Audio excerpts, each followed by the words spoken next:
अस्सलाम वालेकुम, वेलकम है आपका लुपना फूड स्टूडियो में। अगर आपको खांसी है और बहुत ज़्यादा खांसी है और दवाइयाँ पी पी के आप थक चुके हैं और खांसी किसी सूरत नहीं जा रही, तो ये वीडियो आपके लिए है। तो आइए शुरू करते हैं। बिस्मिल्लाहिर्रहमानिर्रहीम। ये 2 अमरूद मैंने लिए हैं और दोनों अमरूद को एक स्टैंड रख के इस तरह से सेक लिया है चूल्हे पे रखकर। मेरे पास 2 मीडियम साइज़ के अमरूद थे। आजकल इसी तरह के अमरूद आ रहे हैं, वरना आप एक बड़े साइज़ का अमरूद भी ले सकते हैं। अब देखें, हमने इसे सेक लिया है। तकरीबन 5 मिनट तक इसकी सिकाई लगी है और इसे ठंडा होने पर मैंने इसे इस तरह से पील कर लिया है। अब ये ठंडे हो गए हैं और इसे हम कटिंग कर लेंगे। ये इतनी अच्छी रेमेडी है, अगर आपने एक बार यूज़ कर ली तो आपकी खांसी कहाँ जाएगी आपको खुद भी नहीं पता चलेगा, और 100% गारंटी के साथ है ये। तो बस हमने इसकी कटिंग कर ली है और इसके ऊपर काली मिर्च ½ टीस्पून ऐड कर देते हैं। हमारी एक रेमेडी रेडी हो गई। अब एक पैन लेते हैं और 1 गिलास पानी ऐड करते हैं इसमें।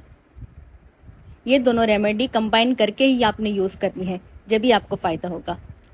1 टीस्पून मेथी दाना, 1 टीस्पून कलौंजी और 1 टीस्पून ही हम लेते हैं सौंफ और 1 टीस्पून मुल्लेठी का पाउडर। मुल्लेठी का पाउडर आराम से आपको पंसार के पास से मिल जाएगा। और मैंने 2 इंच का अदरक का टुकड़ा लिया था और इस तरह के इसके पीसेस कर लिए हैं, वो भी ऐड कर देते हैं। और एक छोटा सा 1 इंच का पीस है मिश्री का, वो भी ऐड करते हैं। अच्छा दोस्तों, आपने मेरी वीडियो यहाँ तक देख ली और आपको पसंद आ रही है तो प्लीज़ सब्सक्राइब कर दें और बेल के आइकन को क्लिक कर दें।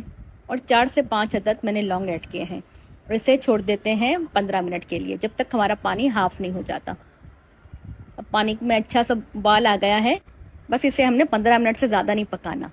अभी हमारा काढ़ा रेडी हो गया है, बस इसे उतार लेते हैं। इसे कप में छान लेंगे। अब हमने इसे छान लिया है। बड़ी ही ज़बरदस्त रेमेडी है, एक बार आपने यूज़ कर ली तो आपकी खांसी कहाँ गई आपको खुद भी नहीं पता चलेगा। रात को सोते वक्त बस हमने ये यूज़ कर लेनी है, लेकिन बच्चों के लिए हम ½ कप यूज़ करेंगे। ये मेरे पास 1 चम्मच शहद थी, वो भी मैंने ऐड कर दी है। बस इसे मिक्स कर लेंगे। रात को सोते वक्त आप ये दोनों चीज़ें यूज़ करें और सो जाएं। फिर उसके ऊपर कोई भी चीज़ हमें इस्तेमाल नहीं करनी, कोई चीज़ नहीं खानी। बस रात को सोते वक्त ये अमरूद खा लें और ये काढ़ा पी लें और खांसी को कहें बाय बाय।